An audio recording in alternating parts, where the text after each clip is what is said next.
안녕하세요. 나무아카데미입니다. 저희 사이트는 국어 내신 대비 학습 자료를 제공하는 사이트입니다. 오늘 강의에서는 중1 천재노 교과서의 시의 표현 지문을 분석해 보도록 하겠습니다. 자, 먼저 첫 번째로 5기원의 3월 시부터 분석해 보도록 하겠습니다. 자, 아침부터 펑펑 봄눈이 내리더니, 자, 여기 보시면 아침부터 펑펑 요거 확인해 주셔야 됩니다.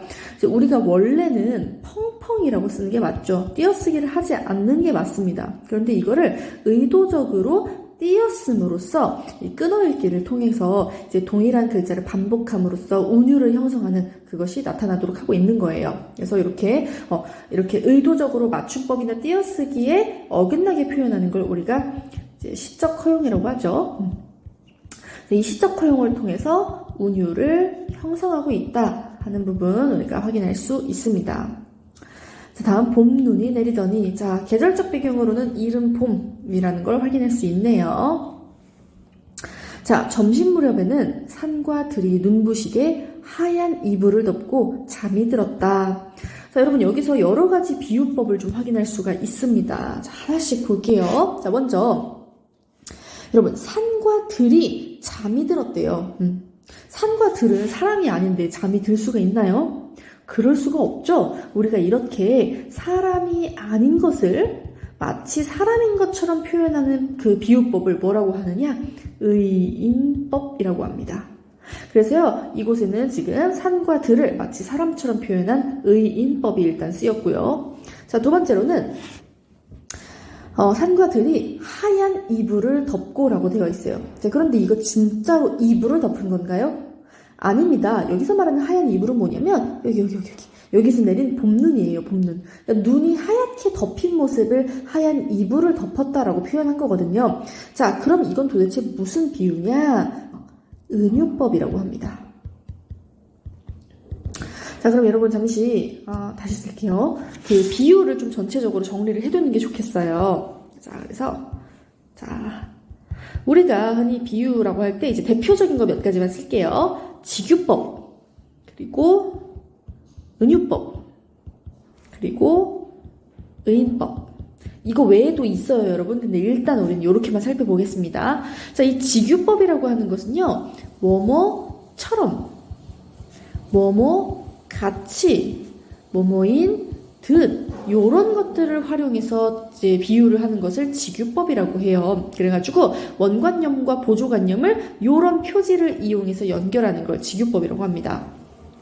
자, 그러면 은유법은 무엇이냐?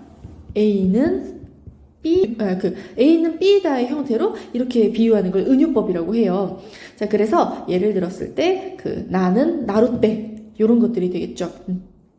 그래서 우리 선생님은 꽃이다 이런 거 그런 것들을 우리가 은유법이라고 하는데요. 이 은유법의 경우 요 A는 그러니까 원관념이 없어질 수도 있습니다. 안 보일 수도 있어요. 그냥 바로 이렇게 예를 들어서 아까 선생님이 예를 든 게 우리 선생님은 꽃이다 이렇게 표현한 게 있었죠. 자, 그럼 지금 선생님이 꽃처럼 예쁘다는 공통점을 가지고 선생님을 꽃에 비유한 거잖아요. 근데 요걸 이렇게 생략해서 어떤 식으로 표현을 할 수 있냐면 예를 들어 우리 교실에는 꽃이 있다 이렇게 표현할 수 있다는 거예요. 그러니까 우리 교실에 선생님이 있는 걸 우리 교실에는 꽃이 있다 이렇게 표현을 한 거죠. 그래서 은유법의 경우 앞에 것이 생략될 수 있습니다. 의인법은 뭐 아까 설명드렸으니까 넘어갈게요. 자, 그래서 여기서 쓰인 이 하얀 이불 요거 지금 원관념이 나와 있진 않죠. 지금 봄눈이긴 하지만 지금 뭐 봄눈을 하얀 이불 같은 봄눈을 덮었다 이런 식으로 직유법을 썼다거나 하지 않고 곧바로 하얀 이불이라고 하고 있어요. 그래서 요거는 은유법이 됩니다. 은유법. 그래서 봄눈을 이불에 빗대어서 표현한 은유법을 우리가 확인할 수 있습니다. 자, 골장을 타고 내리는 물소리만 나직나직.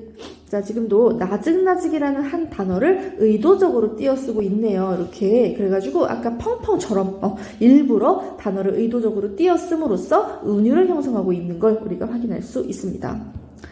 자, 자장가처럼 들리던 하루가 지나고 선생님이 아까 말씀드렸죠? 이 자장가처럼 직유법입니다. 직유법. 자, 여기 보시면 뭐가 자장가 같다는 거냐면요. 물소리예요. 이 물소리 원관념이고요. 이 자장가가 보조관념이 되겠죠. 그래서 물소리만 자장가처럼 들렸다라고 하는 직유법 사용되고 있습니다. 자, 그래서 여러분 이 비유법은요, 원관념과 보조관념 사이에 반드시 유사성 있어야 돼요. 유사성. 뭔가 공통점, 유사성 있어야 되니까 어떤 점에서 이게 비유되고 있는지도 꼭 확인해 두셔야 됩니다. 지금 여기 나오는 것처럼 물소리와 자장가는 작고 나직한 소리라는 공통점이 있습니다. 자, 그렇게 들리던 하루가 지나고 다시 아침이 오고 해가 떠오르더니 하루가 지났네요. 자, 그런데 여기 보시면 더니 이렇게 지금 운율을 형성하는 요소, 반복되고 있는 요소 확인할 수 있습니다. 자, 어쨌든 점심 무렵에는 산과 들에 쫙 깔린 이불을 모조리 걷어가 버렸다. 자, 지금 우리 아까 바로 위에서 봤던 여기 이연과 굉장히 유사한 구조를 가지고 있는 거 볼 수 있죠. 그래서 또 이제 유사한 구조를 통해서 운율도 형성하고 있고요. 자, 여기 보시면 이불 또 나옵니다. 이 이불도 또다시 은유겠죠. 이제 눈이 사라져버린 거예요. 자, 그리고 여기서도 보시면 걷어가 버렸다. 뭐가 걷어갔냐면요. 해가 이불을 걷어갔어요. 근데 여러분, 해가 사람도 아닌데 뭘 걷어갈 수가 있나요? 그럴 수 없겠죠? 이것도 사람처럼 표현하는 의인법 쓰였다는 거 확인할 수 있습니다. 자, 이불이 거친 그 자리에는 잠자리에서 뛰어나온 아이들처럼 직유 또 쓰였어요. 자, 파란 싹들이 왁자지껄 일어나 있다. 여러분, 싹들이 일어나 있는 거 불가능하죠. 이것도 의인법입니다. 의인법. 자, 그래가지고 지금 여기 이 3월이라는 시에는 은유법, 직유법, 의인법이 정말 다양하게 쓰였고요. 운유를 형성하는 요소도 굉장히 직관적으로 확인할 수 있으니까 잘 확인해 두시면 되겠습니다. 자, 다음으로는 우리가 하늘의 별 따기라는 시 보도록 하겠습니다. 자, 엄마, 저 별 좀 따주세요. 저기 저 별 말이지? 초승달 가장 가까이서 반짝이는 별. 자, 여러분 이 별이라는 거 우리가 일단 체크해두고 잠시 읽어보겠습니다. 자, 물론 따줄 수는 있어. 나무 열매를 따듯 또 별을 따줄 수는 있어. 자, 같은 구절 반복함으로써 운율 형성하고 있는 거 우리가 확인할 수 있고요. 그런데 말이야, 하늘에 저렇게 별이 많은 건 사람들이 참았기 때문이야. 따고 싶어도 모두들 꾹 참았기 때문이야. 자, 지금 또 똑같은 구절을 반복함으로써 우리가 운을 형성하고 있는 것도 확인됐습니다. 자, 지금 보시면 여기 1에서 4연에는 무슨 내용이냐? 아이가 별을 따달래요. 근데 엄마가 그걸 말리고 있어요. 왜냐? 사람들이 참았기 때문에 저기 저렇게 별이 많은 거다라고 하면서 우리도 참자 얘기를 하고 있네요. 자, 그런데 그래도 하나만 따주세요. 자, 그랬더니 방법이 있대요. 그 열을 셌어요. 그러자, 자, 이제 눈을 떠봐. 자, 별. 에이, 이건 돌이잖아요. 자, 지금 별 대신에 돌을 아이에게 어머니가 보여주고 있습니다. 자, 거봐. 별은 땅에 내려오는 순간 이렇게 시들어버리지. 별을 손에 쥐고 싶어도 사람들이 참고 또 참는 것은 그래서란다. 자, 지금 돌을 아이에게 보여주면서 별이 땅에 내려오는 순간 이렇게 시들어버렸다고 표현하고 있어요. 그래서 이게 뭘 상징하느냐? 소유하는 순간 그 가치를 잃어버리게 된다라는 걸 얘기해주고 있는 거예요. 그래가지고 우리가 사람들이 참고 있는 건 그 별이 지니고 있는 아름다움과 가치를 지키기 위해서 참는 거다라는 것을 말해주고 있습니다. 자, 그러면 다시 한번 올라와서 볼게요. 자, 이 별과 돌 지금 대조적으로 나타나고 있죠. 별이라는 것은 사람들이 가지고 싶어하는 대상이에요. 그래서 멀리서 보면 굉장히 아름답고 가치 있어 보입니다. 자, 그런데 그것을 이제 돌로 얘기를 하면서 이 돌이라는 건 지금 우리에게 가까이 있는 그 소유한 것을 우리가 가졌을 때의 대상이죠. 그래서 이 돌이라는 걸 통해서 이 별이라는 게 막상 소유하거나 성취하면 그 가치를 잃을 수도 있다라는 것. 그렇기 때문에 제자리에 있을 때 아름답고 의미 있는 거라는 것을 이 별과 돌을 통해서 보여주고 있어요. 자, 그래서 여러분 상징이라는 게 뭔지 여러분 기억을 해두셔야겠습니다. 자, 상징이라고 하는 건요, 추상적인 관념을 구체적인 대상으로 보여주는 것, 우리가 그것을 상징이라고 표현합니다. 이 상징은 비유와 달리 원관념과 보조관념에 꼭 유사성이 없어도 돼요. 그리고 이제 원관념이 이제 시 안에서 드러나지가 않습니다. 그래서 그런 걸 우리가 일단 확인해 두시면, 보조관념이 시 안에서 드러나지가 않습니다. 그런 걸 확인해 두시고요. 다음으로는 오후가 한번 보도록 하죠.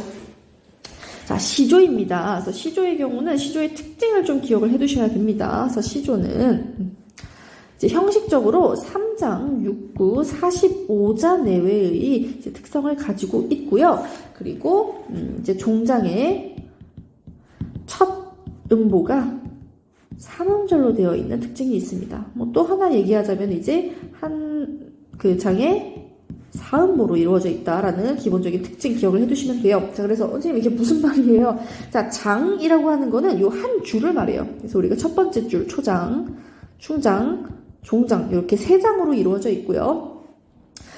이제 요거를 그 끊어 있는 단위를 우리가 음보라고 하거든요. 음보. 그래서 꽃은 무슨 일로 피면서 쉬지고 풀은 어이하여 부르는 듯 누르나니 아마도 변치 않는 것은 바위뿐인가 하노라. 자, 이렇게 끊어 읽을 수 있는 거군요. 읽는 거거든요. 자, 그래가지고 이 끊어 읽었을 때 이 두 개를 우리가 구라고 합니다. 총 6구로 이루어져 있고요. 전체 글자 수를 세면 45자 내외가 된다.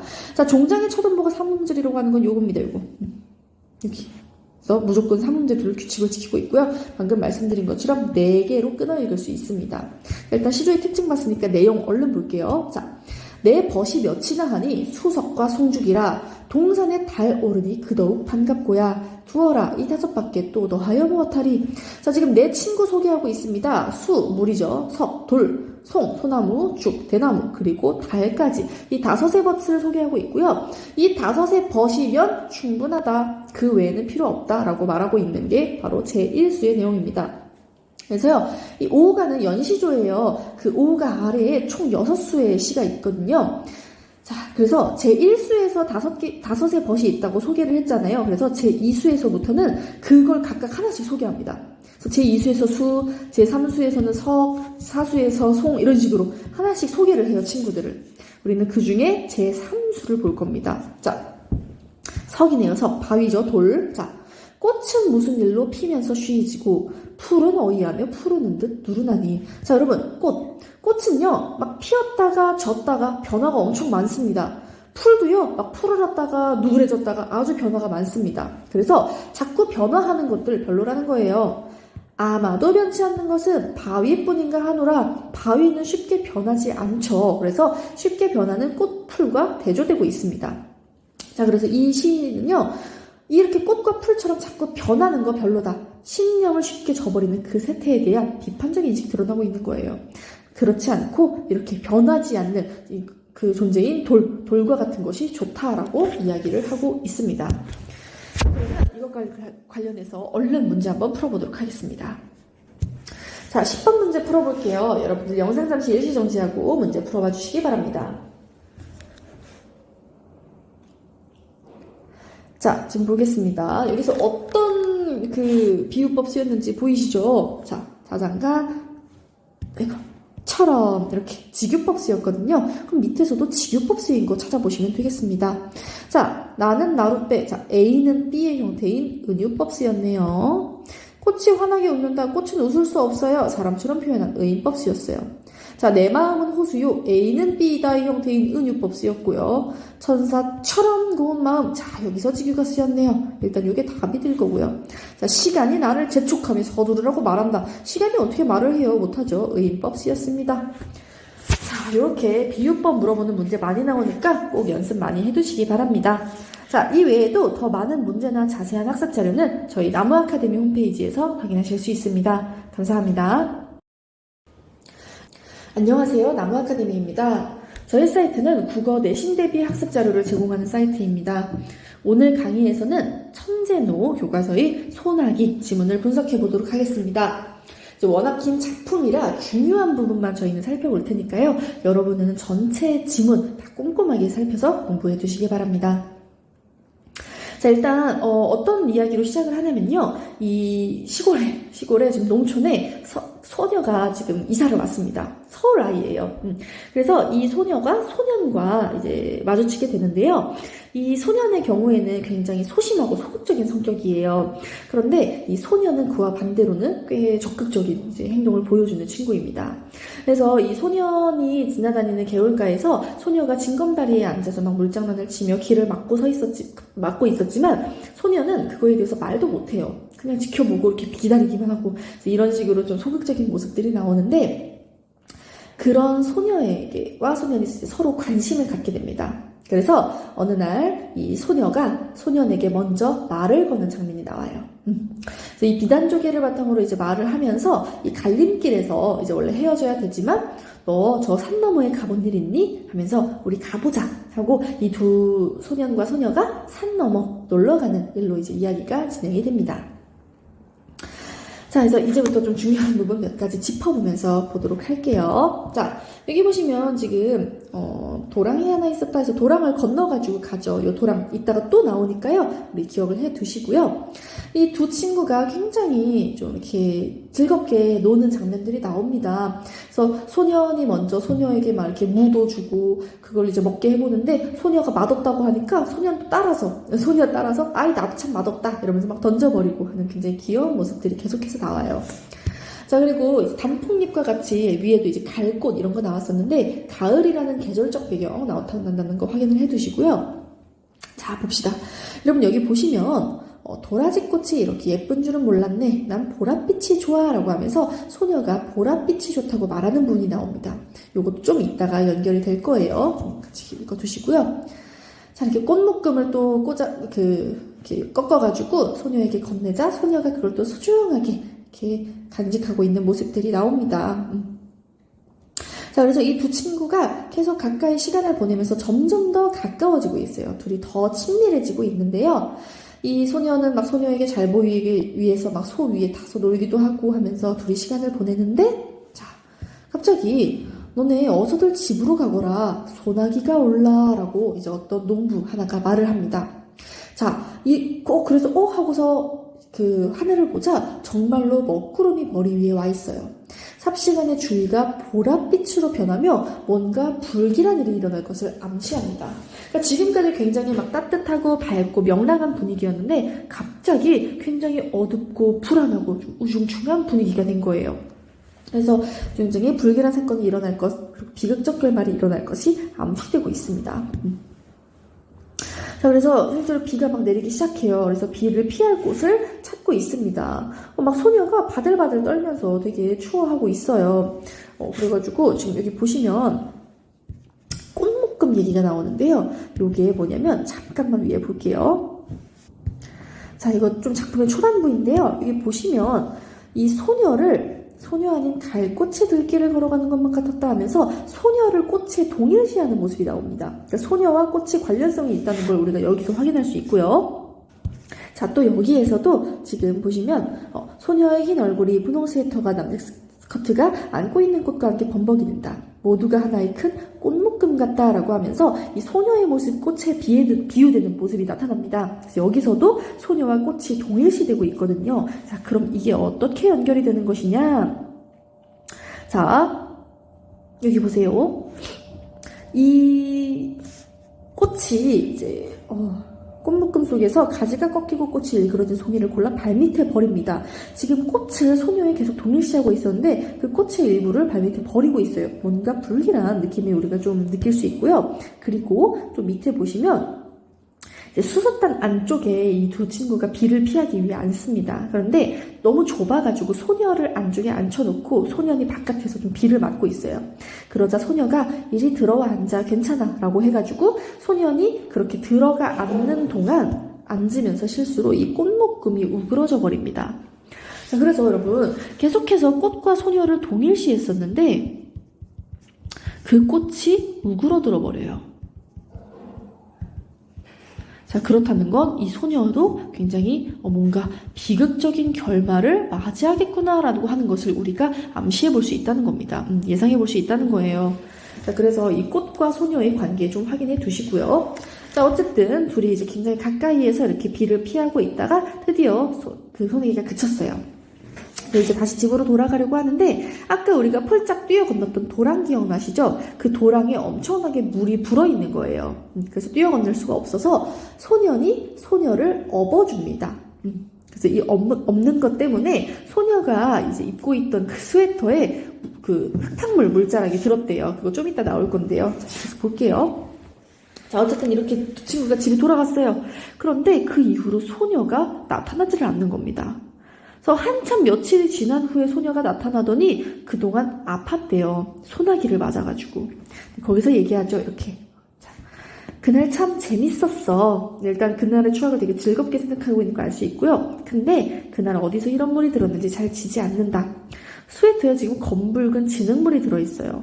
이게 무슨 물 같니? 네, 생각해냈다. 그날 도랑 건널 때 너에게 업힌 일이 있지? 그때 옮은 물이다. 라고 하면서 이야기를 하고 있어요. 자, 그래서 이 소녀와 소년의 추억, 마치 추억이 여기에 이제 담겨 있다고 우리가 볼 수 있겠습니다. 자, 그래서 이 두 친구가 이제 막 서로의 애정을 표현하는 여러 가지 소재들이 나오는데요. 소녀가 소년을 생각하는 마음에서 이 대추를 주는 거, 그리고 소년도 소녀를 생각하는 마음에서 이 호두를 따서 이제 갖다 주려고 하는 그런 것들이 나타납니다. 자, 그런데 이제 결말 부분 볼게요. 소년이 이렇게 누워 마을에 다녔던 아버지가 이렇게 말을 합니다. 윤초시댁도 말이 아니여. 그 많던 전답을 다 팔아버리고, 자, 지금 보시면, 여기 부분 보시면, 경제적으로 뭔가 문제가 생겼었다라는 걸 알 수가 있어요. 그러더니, 악상까지 당하는 걸 보면, 자, 흔히 젊어서 부모보다 먼저 자식이 죽는 경우를 이른다고 하죠. 네, 소녀가 죽은 겁니다. 자, 증손이라고는 계집애 그 애 하나뿐이었지요. 그렇지. 라고 하면서, 이번엔 꽤 열어놔라는 걸 약도 변번이 못 써봤다더군. 아이가 소나기를 맞고 엄청 아팠잖아요. 근데 그거를 너무 가난해서 경제적으로 어려워서 약도 써보질 못한 거예요. 그래서 이제 아이가 죽었는데, 자, 중요한 부분 나오죠. 이번 계집애는 어린 것이 여간 잔망스럽지가 않아. 글쎄, 죽기 전에 이런 말을 했다지 않아? 자기가 죽거든 자기 입던 옷을 꼭 그대로 입혀서 묻어달라고. 자, 이 입던 옷 무엇이냐? 분홍 스웨터예요. 이제 검붉은 진흙물이 묻었던 그 분홍 스웨터를 말합니다. 즉, 이 소년과 함께했던 그 추억을 간직하고 싶기 때문에 그걸 입혀서 묻어달라고 표현을 한 거죠. 그래서 이 소녀의 유언, 소년과의 추억을 간직하고자 했던 소녀의 마음을 우리가 확인해 볼 수 있습니다. 자, 그래서 여러분, 이 작품은요, 좀 소재들의 상징적 의미, 그리고 제목의 상징적 의미를 기억해 두시면 좋습니다. 자, 그래서, 자, 여기 있네요. 소나기의 상징적 의미. 이 소나기는 갑작스럽게 찾아와 짧게 끝나버린 소년과 소녀의 순수한 사랑을 의미합니다. 그래서 역할은요, 긴장감과 위기감을 조성하고 또 이렇게 비가 내림으로써 둘 사이가 굉장히 가까워지잖아요. 이렇게 가깝게 만드는 계기가 되는 동시에 소녀의 죽음으로 이어지는 비극적 결말을 암시하는 역할을 하게 됩니다. 자, 그리고 또 여기에 있는 주요 소재의 의미들, 조약돌. 이 소년에 대한 관심, 기대, 원망, 이런 것들을 상징한다는 거. 그리고 또 마찬가지로 소녀에 대한 관심, 호기심, 그리움, 이런 것들을 상징한다는 거 확인할 수 있고요. 분홍 스웨터, 이걸 기억하고 싶어 하는 소녀의 마음이었습니다. 그리고 이것들은 이제 서로를 생각하는 아이들의 마음을 나타내는 소재로 볼 수 있겠습니다. 자, 그러면 우리 한번 문제 같이 풀어보도록 할게요. 자, 우리 18번 문제 한번 풀어보도록 하겠습니다. 자, 여러분들은 영상 잠시 일시정지하고 문제 풀어봐 주시기 바랍니다. 네, 그러면 문제 한번 같이 풀어보도록 하겠습니다. 자, 우리 아까 꽃묶음에 대해서 이야기했었죠. 자, 꽃묶음은 소녀와 동일시되는 소재라고 했어요. 계속해서 소녀를 꽃에 비유하는 모습들이 나타났잖아요. 그래서 이 꽃묶음이 소녀와 동일시되는 소재이면서 또 소년과 소녀의 추억을 나타내는 소재라고 볼 수 있겠죠. 그래서 이것이 이제 나중에 소년과 소녀의 관계가 비극적 결말을 맞이할 것을 암시하게 되는 역할을 하게 됩니다. 그래서 어쨌든 답은 2번이 되겠네요. 자, 이렇게 우리 문제 한번 같이 풀어보았고요. 이 외에도 더 많은 문제나 자세한 학습 자료는 저희 나무 아카데미 홈페이지에서 확인하실 수 있습니다. 감사합니다. 안녕하세요. 나무 아카데미입니다. 저희 사이트는 국어 내신 대비 학습 자료를 제공하는 사이트입니다. 오늘 강의에서는 중1 천재노 교과서의 어휘의 양상과 쓰인 지문을 분석해 보도록 하겠습니다. 자, 지금 보시면 지금 같은 대상, 과자라는 같은 대상에 대해서 서로 다른 어휘를 사용하는 걸 볼 수가 있어요. 그래가지고 어린아이는 까까라고 표현하고 할머니는 주전부리라고 표현하는 걸 확인할 수가 있죠. 이처럼 같은 대상을 굉장히 다양한 단어로 부르는 것, 우리가 세대와 연령이 다르기 때문이라는 걸 확인할 수가 있습니다. 그래서 세대에 따른 어휘 차이 일어난다는 거 알 수 있고요. 다음. 자, 여기 보시면 서둘러 주세요. 파스타는 알덴테로 해주세요. 자, 우리는 전혀 이해할 수 없는 말이죠. 우리가 이런 식으로 특정 분야에서 전문적인 개념을 표현하는 데 사용하는 말을 전문어라고 합니다. 그래서 이 전문어를 사용함으로써 이제 뭐 의사소통의 효율성을 높이는 부분을 확인할 수 있습니다. 자, 그래가지고요. 여기 보세요. 전문어의 특성. 특정 분야의 일을 전문적으로 수행할 때 필요하고요. 정밀한 개념을 표현하기에 좋습니다. 또 다른 어휘로 대체하여 표현하기 어렵고 외국어를 차용하는 표현들이 많이 있죠. 자, 그러면 이거를 우리가 전문어를 굳이 사용하는 이유가 뭘까 하는 거 생각을 해봐야 됩니다. 그냥 말을 풀어서 쓸 수도 있는 거잖아요. 자, 이거 채소도 소태해주세요 말하는 대신에 채소도 썰어서 기름에 볶아주세요 라고 말하면 누구나 이해할 수 있지 않겠어요? 근데 왜 그러지 않느냐? 자, 우리가 특정 분야에서 빠르고 정확한 의사소통을 하기 위해 사용합니다. 막 바쁜 상황에서 채소 소태해주세요 이렇게 말하면 빠른데 채소도 썰어서 기름에 볶아주세요 이렇게 말하면 너무 길다는 거죠. 그래서 특정 분야에서 빠르고 정확한 의사소통을 하기 위해 사용을 하고요. 효율적으로 의사소통하려고 사용을 합니다. 또한 다른 어휘로 대체하기 어려운 개념을 표현하기 위해서 사용을 합니다. 자, 다음으로 볼게요. 같은 생일 파티를 하는 상황에서 자, 여기 보시면 파티에 초대해줘서 고마워. 와, 완전 취저. 역시 찐친이 최고야 라는 표현들을 쓰고 있어요. 여러분들은 아마 다 이해를 하고 계시겠죠. 취저, 취향 저격이라고 해가지고 정말 내 취향에 잘 맞는다 라는 거고요. 이 찐친, 가장 친한 친구를 의미하겠죠.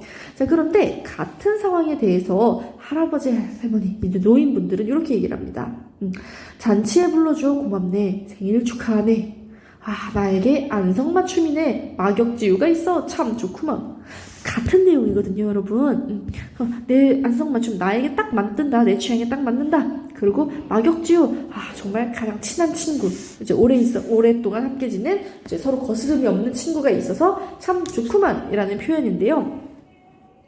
자, 이거를 지금 같은 상황인데도 완전히 다른 어휘 사용하고 있죠. 그래서 아까 말씀드린 것처럼 세대에 따라서 우리가 사용하는 어휘가 다릅니다.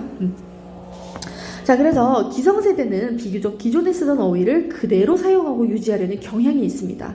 반면에 청소년층은 이런 기성세대보다 이제 인터넷이나 휴대전화, SNS 등의 매체 사용에 굉장히 익숙하죠. 그래서 유행이나 새로운 문화에 민감하여 새 말 또는 새로운 언어 문화를 더 잘 수용하는 경향이 있습니다. 그래서 이렇게 세대별로 사용하는 어휘의 차이가 나타나는 거예요.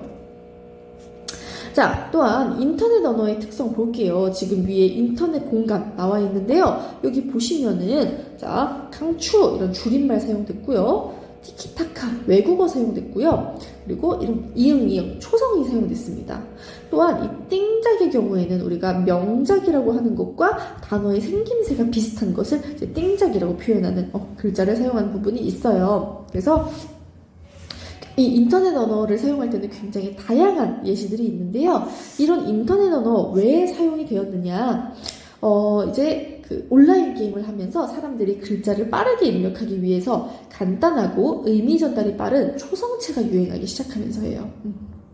그래서 이런 것이 일상 대화의 영역까지 진출을 하게 되었는데요. 자기들만 알아볼 수 있도록 글자를 줄이고 생략한 표현을 씀으로써 유대감과 결속력을 강화하는 것으로도 우리가 볼 수 있습니다. 자, 그리고 아까 봤던 전문어 나왔네요. 이 전문어. 아까도 말씀드렸지만 우리가 이 전문어의 경우에는 전문 집단 안에서 쓰면은 아주 이제 효율적으로 의사소통을 할 수 있습니다. 하지만 그런 전문어를 일반인들에게 사용을 하면 일반인들은 하나도 이해를 할 수가 없겠죠. 그래서 우리가 일반인들에게는 풀어서 말을 해야만 합니다. 그런 이제 전문어의 차이가 있는데요.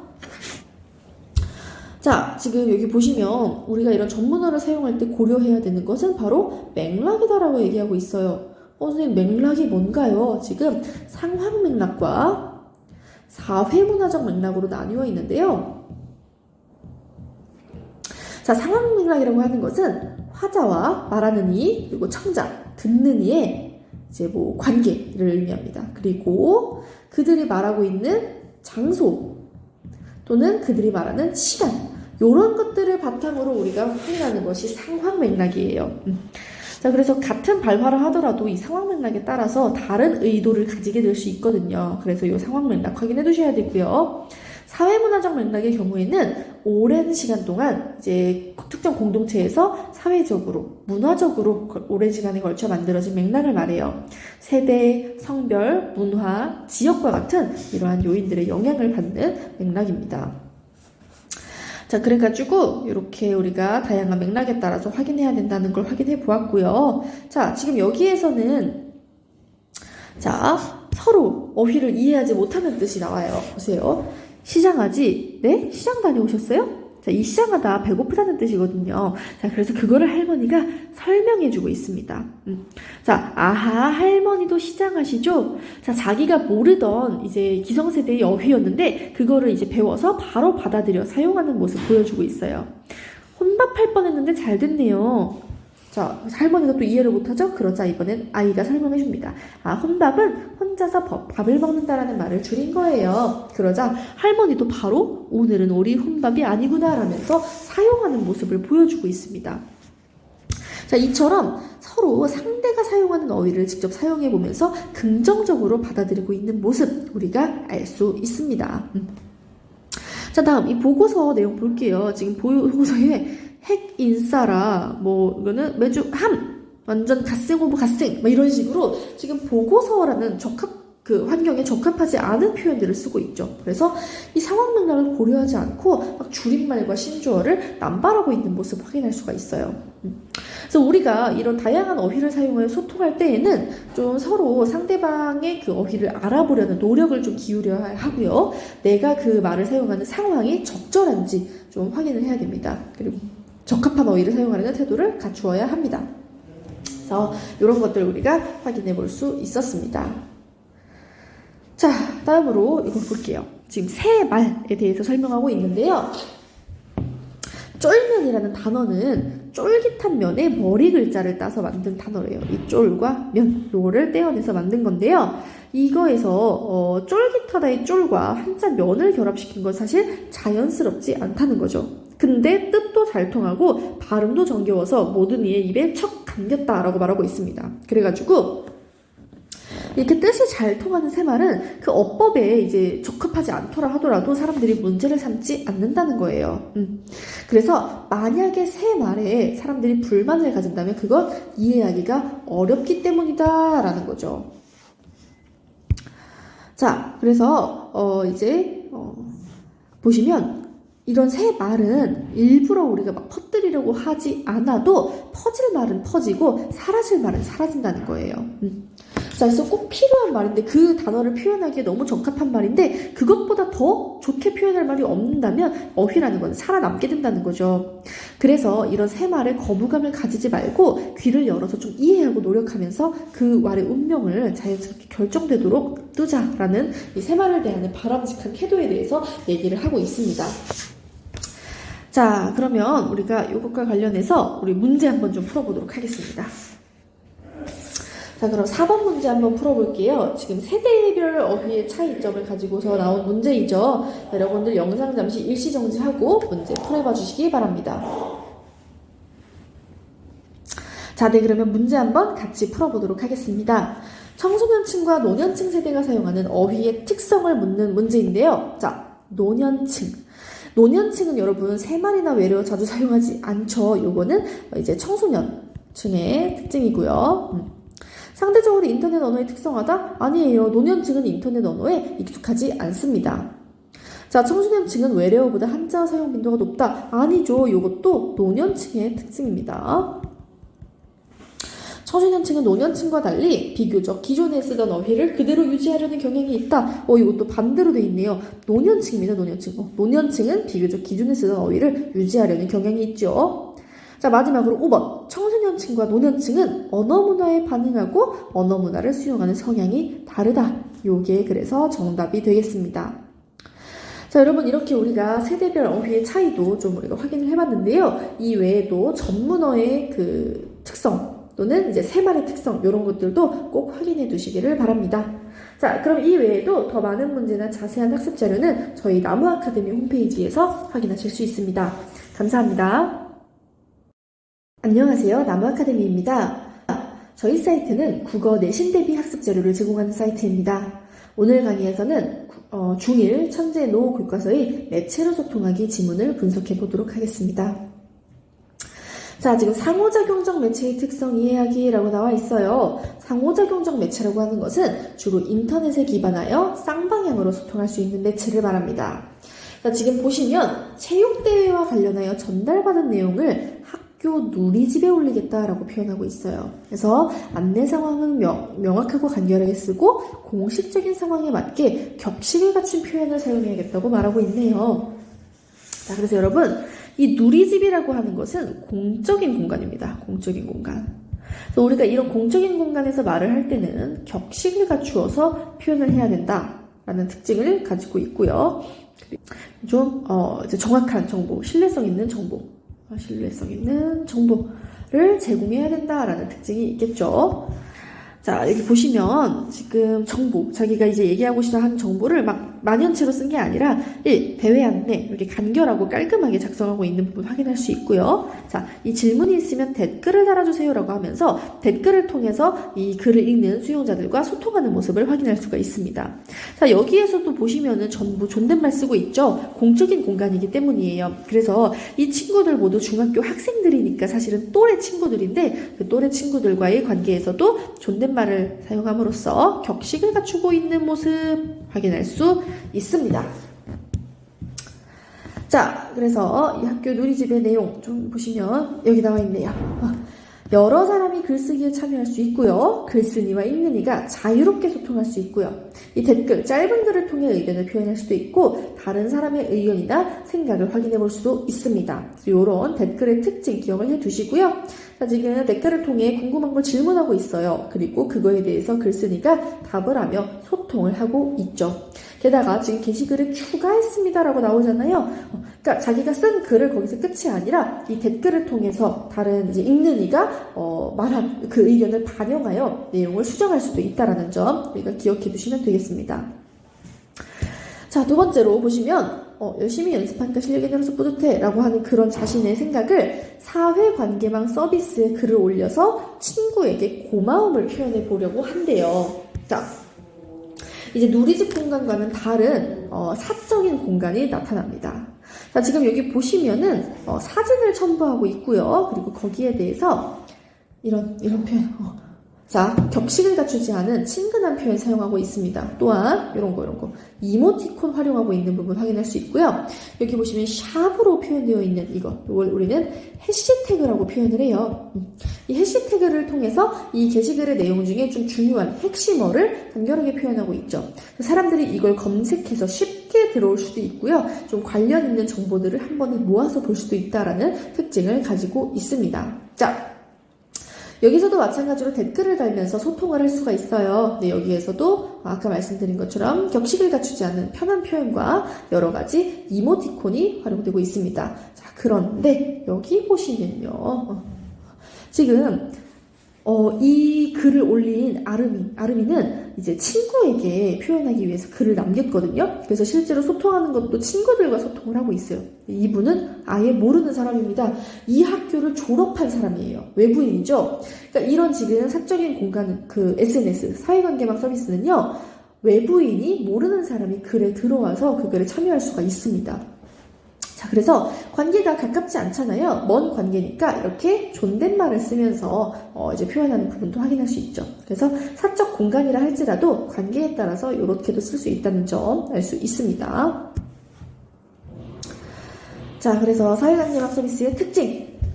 글과 사진, 영상, 음악 등을 활용해서 경험을 표현할 수 있고요. 다른 사람이 자신의 글을 검색할 수 있게 해시태그를 설정합니다. 그리고 이렇게 방금 본 것처럼 서로 모르는 사람과도 소통이 가능하다라는 특징 확인할 수 있었어요. 자, 그래서 우리가 지금 이 누리집과 사회관계망 서비스에 대해서 이렇게 정리가 되어 있습니다. 소통 목적도 다르죠. 공적인 정보를 공유하려고 했던 누리집과 개인적인 사적인 생각과 의견을 표현하는 이 사회관계망 서비스 다르고요. 소통 참여자도 특정 집단의 구성원이었던 이 누리집과는 달리 서로 모르는 사람끼리도 소통이 가능하다라는 걸 알 수 있습니다. 자, 누리집에서는 격식을 갖추어야 했지만 그 사회관계망 서비스에서는 친근한 표현도 사용할 수 있었어요. 자, 그래서 우리가 이제 맥락에 맞게 의사소통했는지 점검하는 기준으로 이렇게 4가지가 지금 제시되어 있어요. 여러분 요거 확인해 두셔야 좋은 게 이걸 선지로 구성해서 이제 맥락을 따라 의사소통을 잘 했는지 점검하기 위한 적절한 질문으로 적절하지 않은 것은 이런 식으로 문제가 출제될 수가 있거든요. 그래서 이 내용 기억을 해두세요. 소통 목적을 고려했는가? 소통 참여자의 특성을 고려했는가? 맞는 언어로 소통했는가? 참여자를 존중하고 배려했는가? 그래서 이런 부분 확인해가지고요. 제시된 대화문의 내용들, 제시된 그 글의 내용을 좀 판단하는 문제가 나올 수도 있으니까요. 꼭 기억을 해두시기 바랍니다.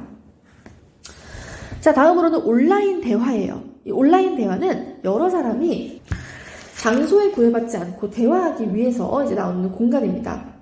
그래서 사진과 영상, 음악 등의 파일을 실시간으로 주고받을 수 있어요.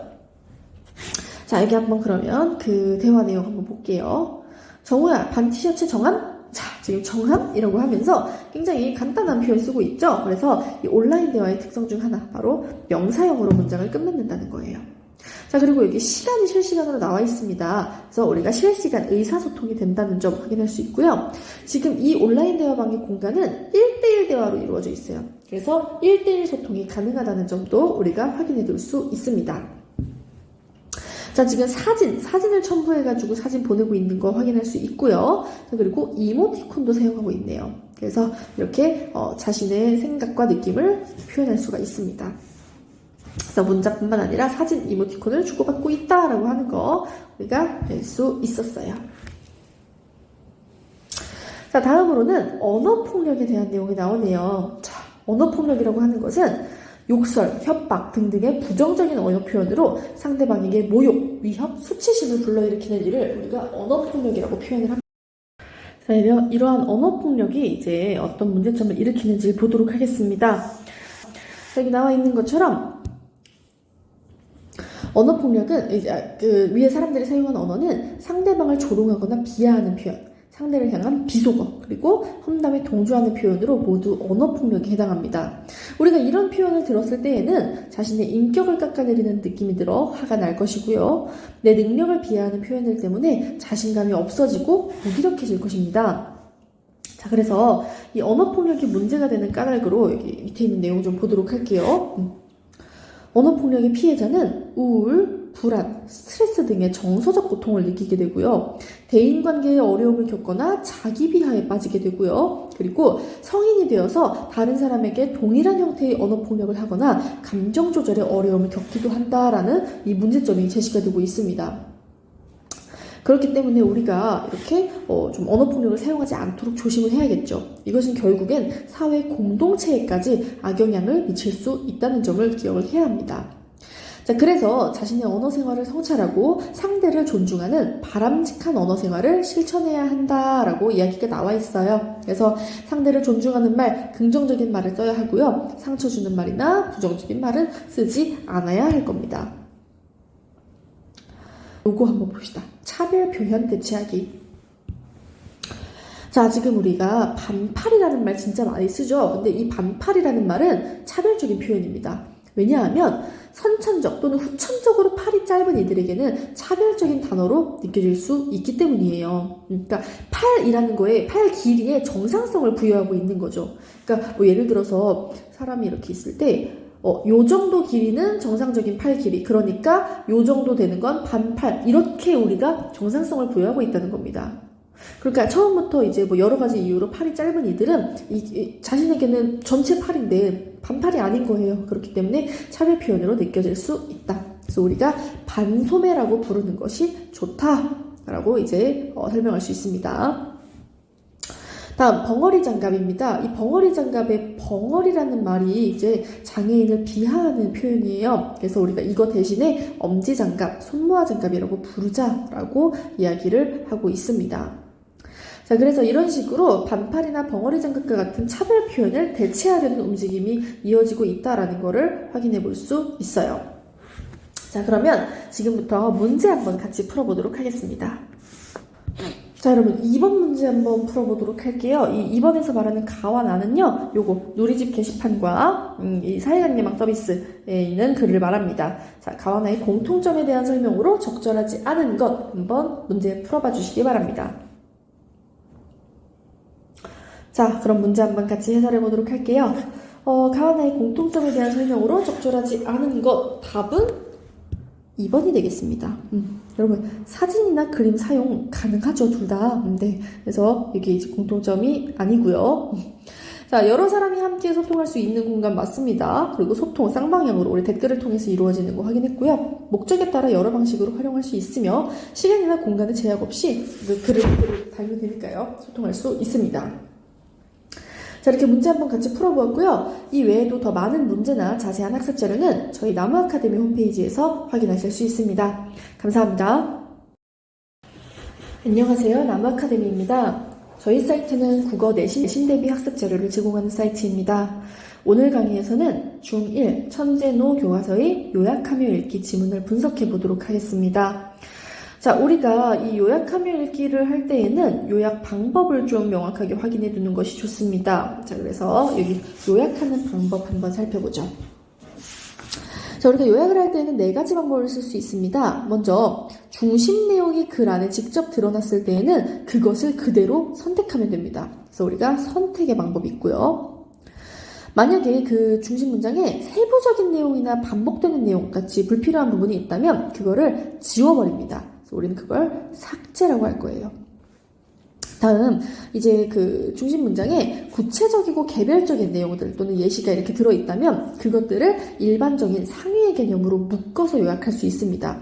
자, 그걸 우리 일반화라고 하는데요. 예를 들어 드릴게요. 예를 들어서 나는 축구, 농구, 야구를 잘해 라는 문장이 있었다고 쳐봅시다. 자, 그럼 여러분 이 축구, 농구, 야구 굳이 이렇게 다 하나씩 풀어서 설명하는 건 요약이 아니라는 거예요. 그래서 이것을 묶을 수 있는 상위 개념, 뭐 예를 들면 운동회라든지 또는 구기 종목 이런 걸로 묶어서 표현할 수가 있겠죠. 그래서 이렇게 상위 개념으로 묶어서 요약하는 걸 일반화라고 합니다. 다음, 자, 이제 문단 안에서 뭔가 선택하거나 할 수 있는 그 문장이 없어요. 중심 문장에 드러나지를 않아요. 그럴 때 우리는 이 새롭게 제시된 내용을 바탕으로 새롭게 중심 내용을 만들어내야 합니다. 그래서 그걸 우리는 재구성이라고 불러요. 자, 그래서 이 4가지 요약 방법을 바탕으로 이제 우리 본문 한번 읽어보도록 할게요. 자, 종자보관소, 우리의 미래를 지켜주는 열쇠. 자, 지금 제목에서 중심 소재가 나와 있죠. 종자보관소라고 하는, 그러니까 요거를 중심으로 요약하면 된다라는 것을 알 수 있겠습니다. 자, 지금 가 문단에서는 이 종자보관소에 대해서 설명을 해주고 있어요. 그래서 구체적인 설명 내용이 이렇게 이제 나와 있고요. 그래서 기후변화, 전쟁, 핵폭발과 같은 지구 차원의 위기로부터 씨앗을 보호하는 저장고를 말한다라고 되어 있습니다. 자, 여기 이거 세부적인 내용이니까 사실 굳이 요약할 때 사용할 필요 없죠. 또한 기후변화, 전쟁, 핵폭발 이거 지구 차원의 위기라고 이제 우리가 이 지구 차원의 위기의 구체적인 예시인 거잖아요. 그러니까 구체적인 예시는 삭제해버리면 됩니다. 자, 그래서 이 문장을 선택한 후에 이런 예시들을 삭제해서 가 문단을 이렇게 요약할 수가 있습니다.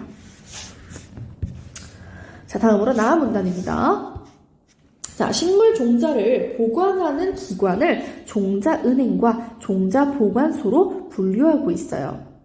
자, 그래서 종자은행은 뭐 이렇게 활용한다는 종자은행의 특징 설명해주고 있고요. 반면에 종자보관소는 또 식물자원의 멸종에 대비한 저장시설로 보관하기만 하는 금고와 같다라고 하면서 이 두 가지 종자은행과 종자보관소를 차이점을 중심으로 설명을 해주고 있습니다. 그래서 지구가 멸망에 가까운 위기를 겪지 않는 이상 종자보관소의 종자는 밖으로 나오지 못한다라고 설명하고 있네요. 자, 그래서 이 부분은 이렇게 이제 요약을 할 수가 있겠습니다. 자, 종자를 수시로 꺼낼 수 있는 종자은행이 현재를 대비하는 시설이라면 종자보관소는 식물자원 멸종에 대비하는 미래를 위한 저장시설이다 라고 이렇게 요약을 해볼 수가 있겠죠. 그래서 이 두 대상의 차이점을 중심으로 전개된 내용을 바탕으로 해가지고 지금 요약을 한 부분 확인할 수 있습니다. 자, 다음으로 다단락 보도록 하겠습니다. 자, 종자보관소가 이제 어디에 있는지를 설명하고 있네요. 세계 곳곳에 1700여 개에 있는 종자은행과 달리 종자보관소는 전 세계에 단 2곳밖에 없다라고 설명하고 있어요. 그러면서 여기 어디에 있는지 하나는 노르웨이의 스발바르 국제종자보관소이고 대한민국 경상북도 봉화군에 있는 국립백두대간 수목원의 종자보관소이다 라고 설명을 해주고 있네요. 자, 그래서 이 중요한 내용들을 선택해서 중심 문장 만들어 요약한 부분 확인할 수 있습니다.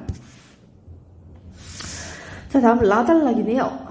자, 이 노르웨이 종자보관소가 어떻게 설계되었는지를 설명해주고 있어요. 그래서 이 종자를 최적의 상태로 보관하고 있다는 거를 얘기하고 있고요. 두 번째로는 한국의 종자보관소는 어떻게 설계되어 있느냐 하는 것과 그 보관 상태를 설명하고 있습니다. 자, 그래서 노르웨이의 종자보관소의 설계와 그 보관 상태, 한국의 종자보관소의 설계 방식과 보관 상태 이렇게 설명을 해주고 있는 거잖아요. 그래가지고 이 중심 문장 하나로 딱 고를 수가 없으니까 이 공통점이 드러나도록 중심 문장을 재구성하겠다고 표현합니다. 그래서 이 두 개의 공통점이잖아요. 종자보관소는 외부 충격으로부터 안전하게 설계되었고 종자를 최적의 상태로 보관한다라는 것. 우리가 확인할 수 있습니다. 자, 다음 마달락입니다. 자, 이번엔 한국의 종자보관소의 특징 설명해주고 있네요. 자, 어떤 특징이 있을까 하면서 이런 것들을 보관하고 있다라고 하는 특징 좀 얘기해주고 있어요. 모두 야생식물의 종자래요. 그래서 노르웨이의 종자보관소는 식량난에 대비해 작물 종자를 보관하는데 한국에서는 이 야생식물 종자를 함께 보관하고 있다라는 것을 이야기하고 있습니다. 자, 그래가지고 한국의 종자보관소에서 보관하고 있는 이 야생식물들의 종류를 상위 개념인 야생식물로 일반화해가지고 한국의 종자보관소는 야생식물 종자를 보관하고 있다는 특징이 있다. 이렇게 요약을 할 수 있겠습니다. 자, 다음 바달락이네요. 그럼 한국의 종자보관소가 야생식물 종자를 저장하는 까닭은 무엇일까? 자, 그 까닭으로 이렇게 나옵니다. 야생식물이 앞으로 의약품과 식량 등 중요 자원으로 활용될 가능성이 크기 때문이다. 자, 밑에는 그거에 대한 구체적인 예시예요. 자, 그러면 구체적인 예시 요약할 건 필요가 없죠. 삭제하면 됩니다. 그 삭제해서 중심 문장을 만들면 어떻게 되느냐? 한국의 종자보관소가 야생식물 종자를 저장하는 까닭은 야생식물이 앞으로 중요 자원으로 활용될 가능성이 크기 때문이다. 이렇게 이제 요약을 해볼 수 있습니다. 다음 4단락입니다. 자, 한국의 종자보관소에서 야생식물의 종자를 보관하는 것뿐만 아니라 야생식물에 관한 연구도 하고 있대요. 이 연구에 대한 내용이 너무 중요하겠네요. 자, 그래서 이 문장을 이제 선택할 수 있겠지만 선택을 할 때 요거에 대해서 우리가 보관하고 있는 거에 대해서는 앞에 이미 얘기를 했잖아요. 그러니까 요거는 삭제해야지. 그래서 문장을 선택하고 불필요한 건 삭제해서 요약을 하겠다. 그래서 한국의 종자보관소에서는 야생식물에 관한 연구도 하고 있다라는 이 내용 요약이 진행되었습니다. 자, 밑에서는 이 야생식물 연구가 이제 어려운 이유에 대해서 설명하고 있는 거고요. 자, 그래서 아단락입니다. 지금까지 종자보관소의 개념과 특징을 알아보았다. 내용을 정리하고 있네요. 자, 종자보관소에 저장된 종자가 밖으로 나오는 것은, 즉 종자보관소의 문이 열리는 것은 지구에 큰 위기가 닥쳤다는 걸 의미한다. 그러므로 열리는 일이 없도록 우리 모두 노력하자라고 말하고 있어요. 자, 그래서 이 그러므로라는 것이 이제 앞의 내용에 관한 주장이나 결론이 이어지기 때문에 그 뒤에 있는 내용에 주목해서 요약해야겠다라고 말하고 있어요. 그래서 뭘 선택했느냐? 이 뒤에 있는 이 내용을 선택했네요. 자, 자, 그래서 여러분 이렇게 어떤 지문을 제시하고 그 지문의 각 단락을 어떤 방법으로 요약할 수 있는지 묻는 문제가 정말 많이 출제됩니다. 그래서 꼭 확인해 두시고요. 자, 이 뒤에 있는 그것도 이제 각 단락을 요약하는 거에 대해서 얘기가 나와 있어요. 그래서 뭘 선택해서 요약을 할 것이냐, 또는 어떻게 뭐 일반화할 것이냐, 이런 것들 꼼꼼하게 여러분들이 확인해 두시길 바랍니다. 자, 그래서 지금 여기 이거 하나 볼게요. 글의 구조에 따라 요약하는 과정.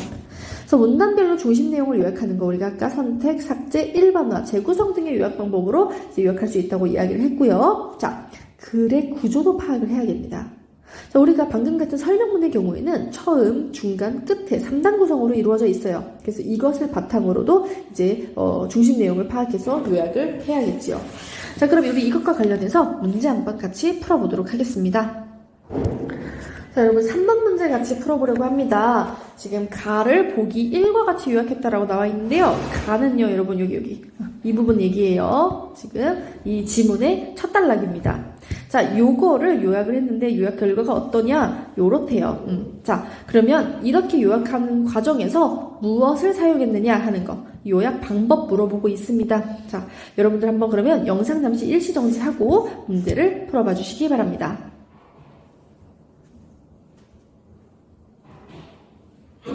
자, 그러면 문제 한번 같이 해설해 보도록 하겠습니다. 자, 지금 가의 내용 볼게요. 지금 여기에서는 중심 내용을 선택을 할 수가 있었어요. 자, 지금 보시면 종자보관소는 지구 차원의 위기로부터 씨앗을 보호하는 저장고이다. 자, 여기 있죠, 여기. 자, 그런데 여기에 있는 문장은 사실 여기서부터잖아요. 이 앞에 있는 내용은 이제 자세한 설명이나 구체적인 예시였기 때문에 이런 것들을 모두 삭제를 했습니다. 자, 그렇기 때문에 이 3번에서 사용한 방법은 중심 문장을 선택하고 그것에서 불필요한 부분을 삭제한 이 1번 기역, 니은이 답이 되겠습니다.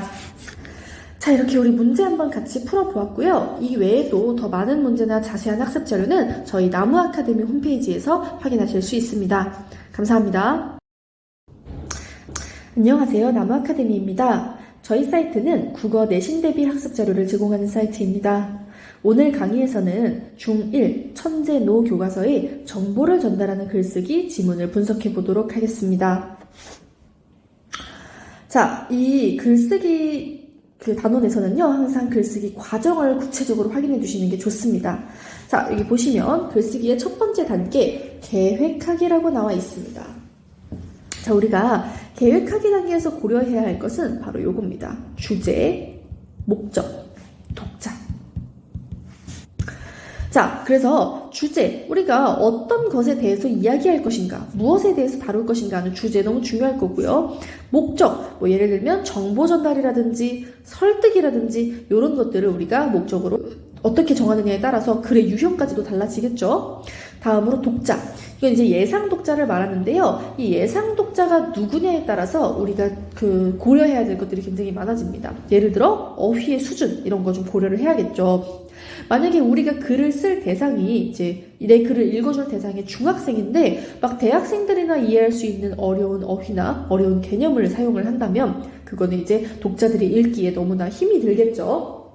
그래서 우리는 글을 쓰는 과정에서 반드시 주제, 목적, 독자를 고려해야 합니다.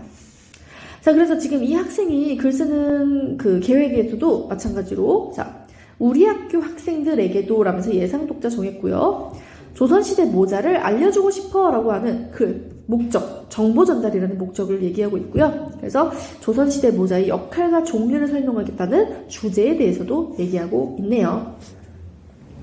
자, 이렇게 글쓰기를 계획을 했으면 자료를 수집해야 됩니다. 자, 이 자료를 수집할 때는 글의 주제와 어울리는 자료인지, 다양한 매체의 자료를 활용하는지, 또 자료의 출처를 명시하였는지 이런 것들을 확인하면서 수집을 하면 됩니다. 자, 그래서 한 가지 매체에서가 아니라 다양한 매체에서 자료를 수집해야 되는데요. 이 학생은 뭘 수집했는지 한번 보도록 하겠습니다. 자, 먼저 첫 번째, 표준국어 대사전에서 모자의 뜻을 가지고 왔는데요. 자, 이 모자의 뜻 정말 필요할까요? 그렇지 않죠. 학생들도 아마 친구들도 모두 알 겁니다. 그래서 소개할 필요는 없겠지라고 하면서 이 자료를 수집은 했지만 선정은 하지 않은 모습 보여주고 있어요. 그래서 우리가 자료를 수집했다고 해서 그걸 다 쓰는 게 아니에요. 이 수집하는 과정 뒤에는 선정, 자료를 선별하는 과정이 반드시 필요합니다. 그래서 이 선정과 선별을 할 때에는 정말 필요한지, 주제에 적합한지, 신뢰도가 높은지, 너무 어렵지는 않은지, 요런 등등등등을 확인을 해가지고 자료를 선별하면 돼요. 자, 두 번째로 신문 기사네요. 자, 지금 외국인도 우리나라의 갓에 이제 홀딱 반했다라는 내용으로 이제 기사가 이루어져 있어요. 그래서 친구들의 흥미를 끌기 위해서 한번 사용해 보겠다라고 말하고 있네요. 자, 다음으로 이제 책 모자의 나라 조선이라고 하는 책에서 가져온 자료입니다. 그래서 조선의 모자는 신분, 계급, 직업, 나이를 상징하고 분별하는 역할을 했다는 이 조선시대 모자의 사회적 역할을 드러내고 있어요. 그러니까 주제에 맞는 정말 중요한 자료라고 할 수 있겠죠? 자, 다음으로는 우리 역사는 누리집에서 나와 있는 그 자료입니다. 조선에서는 맨상투 차림이 예의에 어긋난다고 여겨서 모자를 썼대요. 그래서 예의를 갖추려고 모자를 썼다는 그 모자의 역할에 대해서 또 설명할 수 있는 자료가 되겠습니다. 자, 다음으로 한국은행 누리집에서 우리나라 은행권 속의 위인들에 대해서 얘기를 하고 있는데 그들이 모두 다른 모자를 쓰고 있거든요.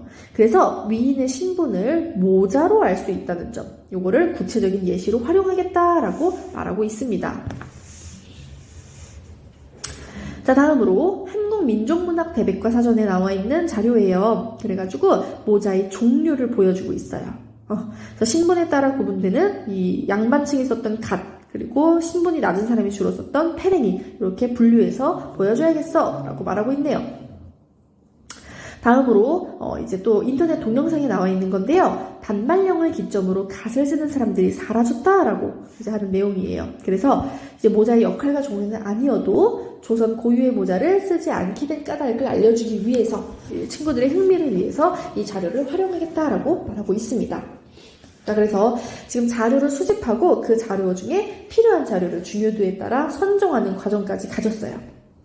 자, 그럼 이제 본격적으로 내용을 조직을 해야겠죠. 우리가 개요를 쓰는 걸 이제 조직을 한다고 하는데요. 순서에 맞게 배열을 하고 좀 필요한 내용들을 정리하는 거예요. 그래서 우리가 지금 쓰려고 하는 글은 정보 전달을 목적으로 하니까 설명문이 될 겁니다.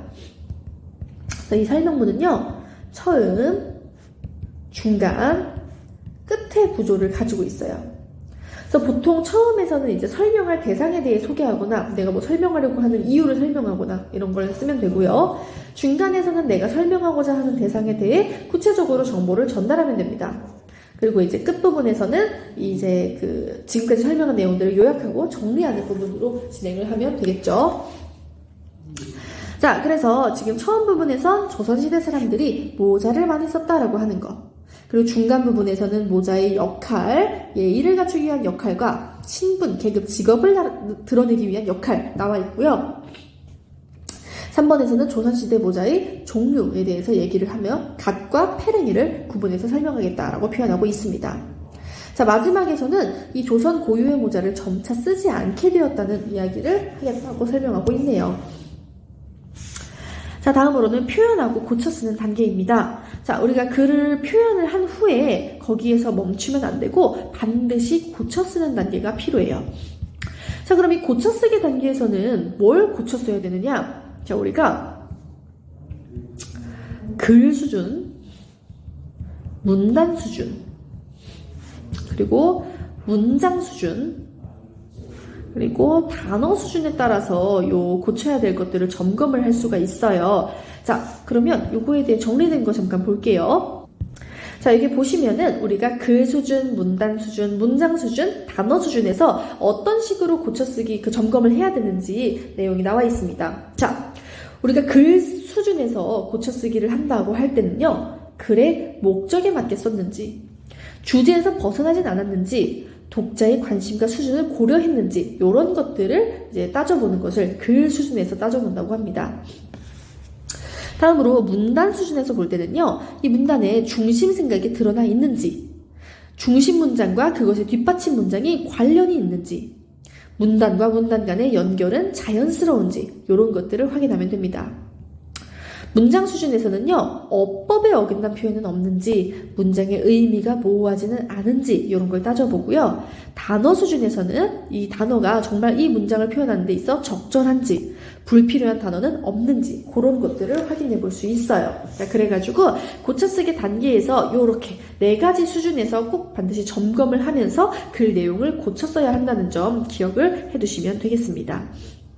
자, 그리고 고쳐쓰기 단계를 해서 평가를 할 때, 요거 방금 말한 그 내용들이죠? 그래서 그걸 확인하면서 요거 보세요. 출처를 분명하게 밝혔는가. 우리가 정보를 전달하는 글에 있어서는 필연적으로 다양한 매체의 자료들을 인용하게 됩니다. 그래서 그런 그 자료들을 활용할 때는 반드시 출처를 밝혀줘야 돼요. 그래서 우리가 이렇게 다른 사람의 글을 인용할 때 출처를 밝히고 다른 사람의 글을 표절하지 않는 것을 쓰기 윤리라고 합니다. 그래서 이 쓰기 윤리를 지켜서 글을 써야 된다는 부분 꼭 확인해 두시면 되겠습니다. 자, 그러면 이 내용과 관련해서 우리 문제 한번 같이 풀어보도록 할게요. 자, 그럼 우리 6번 문제 한번 풀어보도록 하겠습니다. 윗글과 같은 글을 쓸 때 고려해야 할 점으로 적절하지 않은 것을 묻는 문제네요. 여러분들은 영상을 잠시 일시 정지하고 문제 풀어봐 주시기 바랍니다. 네, 그러면 문제 한번 같이 해설해 보도록 하겠습니다.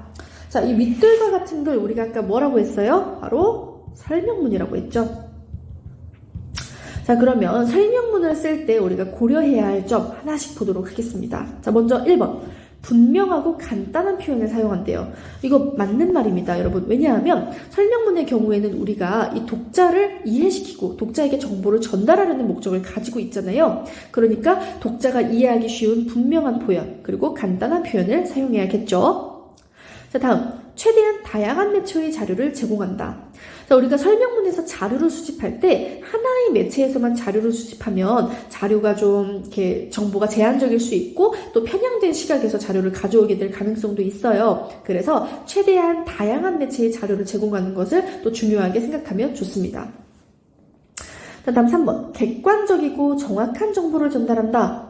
우리가 정보를 전달하기 위해서는 설명문에서 반드시 필요한 그 기준이겠죠? 그래서 객관적이고 정확한 정보 전달해야 되고요. 읽는 이의 배경 지식이나 수준을 고려한다.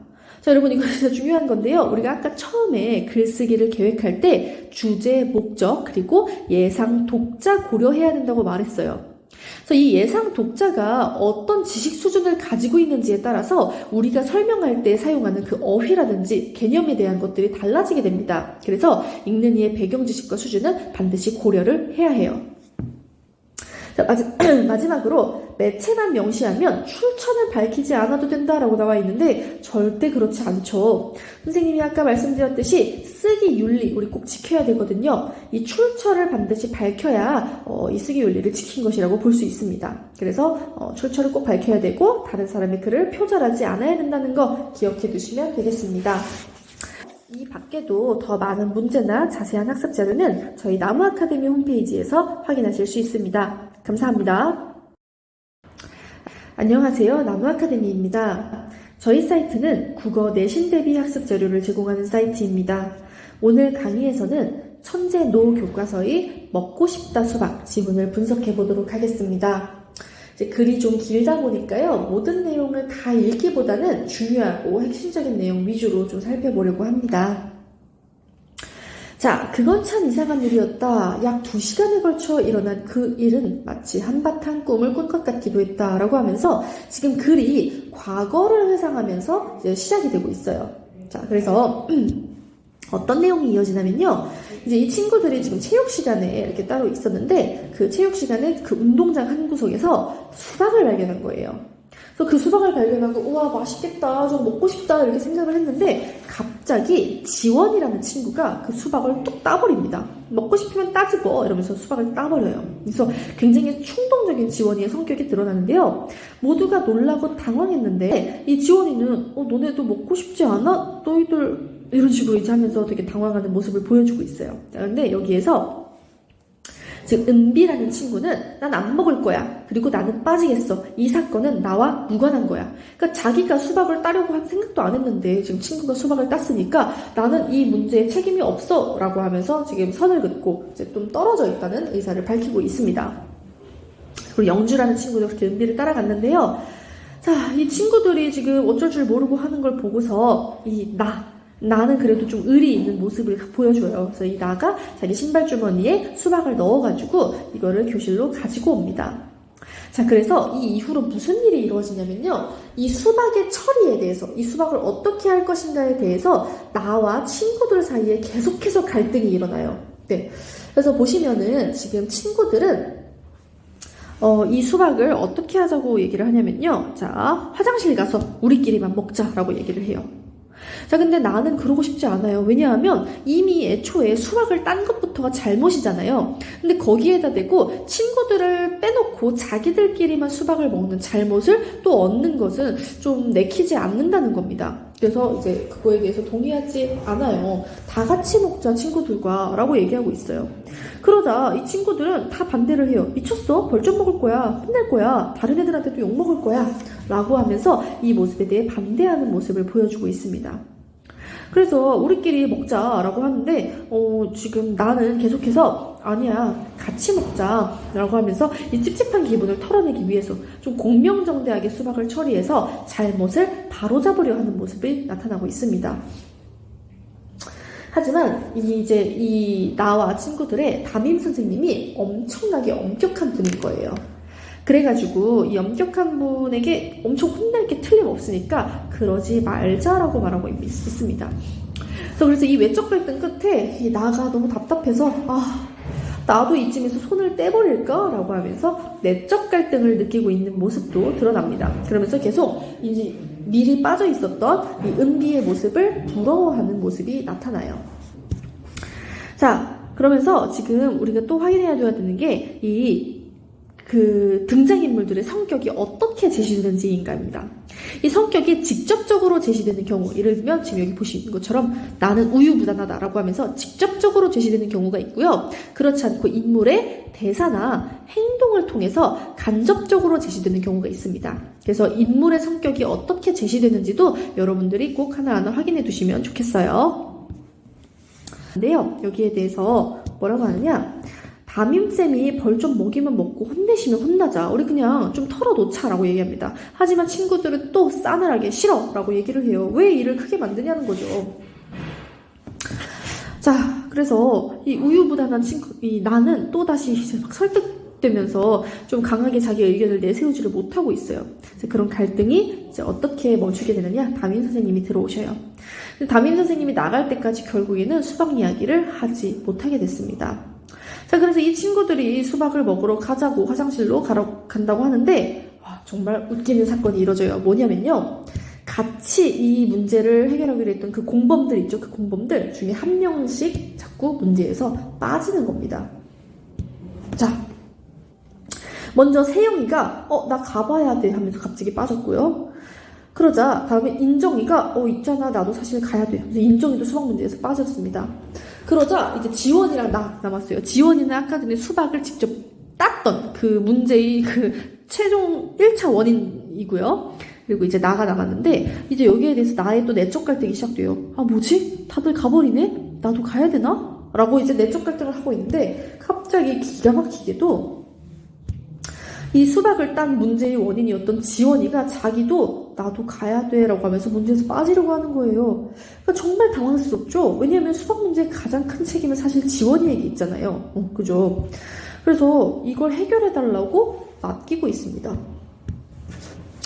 자, 그래서 결국 어쩔 수 없이 책임감 있는 이 나가 그래 알았어 내가 처리할게 라고 하면서 수박 처리를 떠맡아요. 여기 표현 되게 재밌는 거 나오는데요.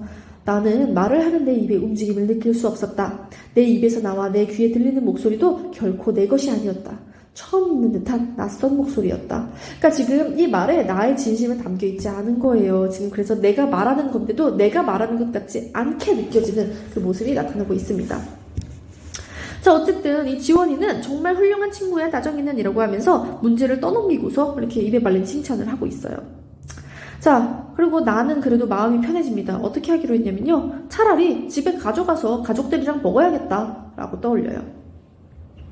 자, 그런데 좀 웃긴 게 이 지원이가 가방을 자꾸 퉁퉁 치면서 아, 수박 먹고 싶어. 아, 먹고 싶어, 먹고 싶어. 아, 맛있겠다. 이러면서 이상한 짓을 해요. 자꾸만 수박을 막 통통 건드리면서 수박에 집착하는 모습을 보여주고 있습니다. 그러니까 자기가 지금 문제는 떠넘겨 놓고서 수박을 먹고 싶긴 한 거예요. 그래서 이 수박에 집착하는 모습 때문에 지금, 이 뭐라고 말하냐면, 자, 너 고마워서 그래? 이렇게 물어봅니다. 그러니까 너 지금 죄책감이 있는데 그거를 내가 해결해준다고 하니까 고마워서 그래? 라고 하자 이해하지도 못해요. 뭐라고? 이러면서 뭐라고 말하냐면요.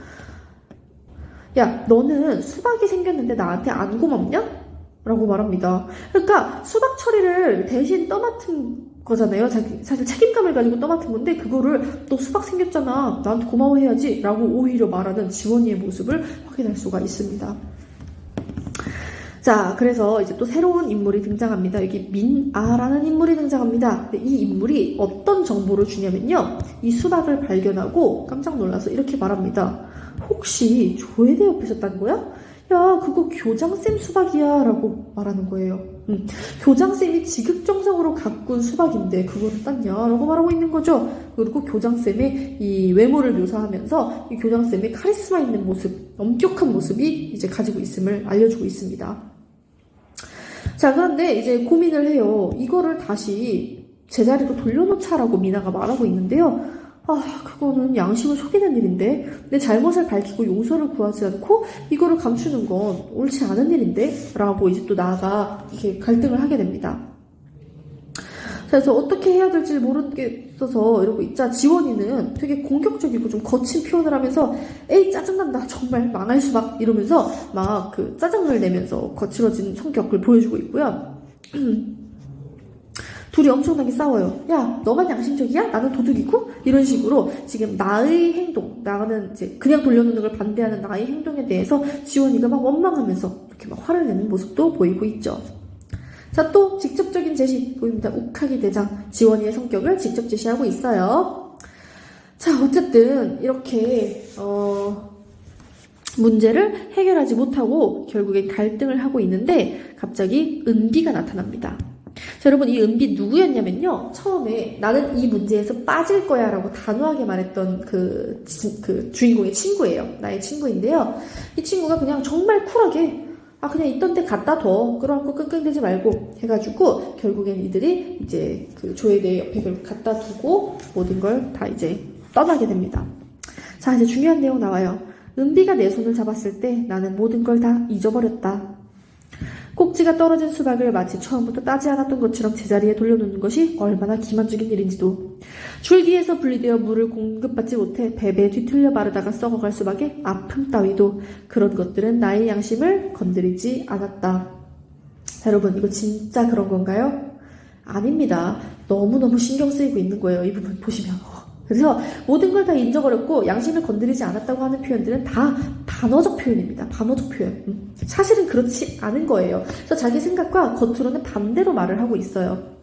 그래서 계속해서 찜찜한 마음이 남아있어요. 다만 은비의 손이 따뜻했을 뿐이었다라고 하면서 이 문제를 같이 해결해준 은비에게는 고마움을 느끼고 있습니다. 자, 그래서 이 지문에서 우리가 제일 중점적으로 살펴봐야 될 것들은 뭐냐면요. 이 작품 내에 드러나는 갈등입니다. 갈등. 이 작품 내에 외적 갈등과 내적 갈등 어떤 식으로 드러나는지 확인을 해두셔야 되고요. 그리고 성격 제시 어떻게 되고 있는지. 그래서 직접적으로 성격이 제시된 부분과 이제 행동이나 대사를 통해서 간접적으로 제시된 부분도 확인해 두시면 되겠습니다. 자, 그러면 이것과 관련해서 우리 문제 한번 같이 풀어보도록 하겠습니다.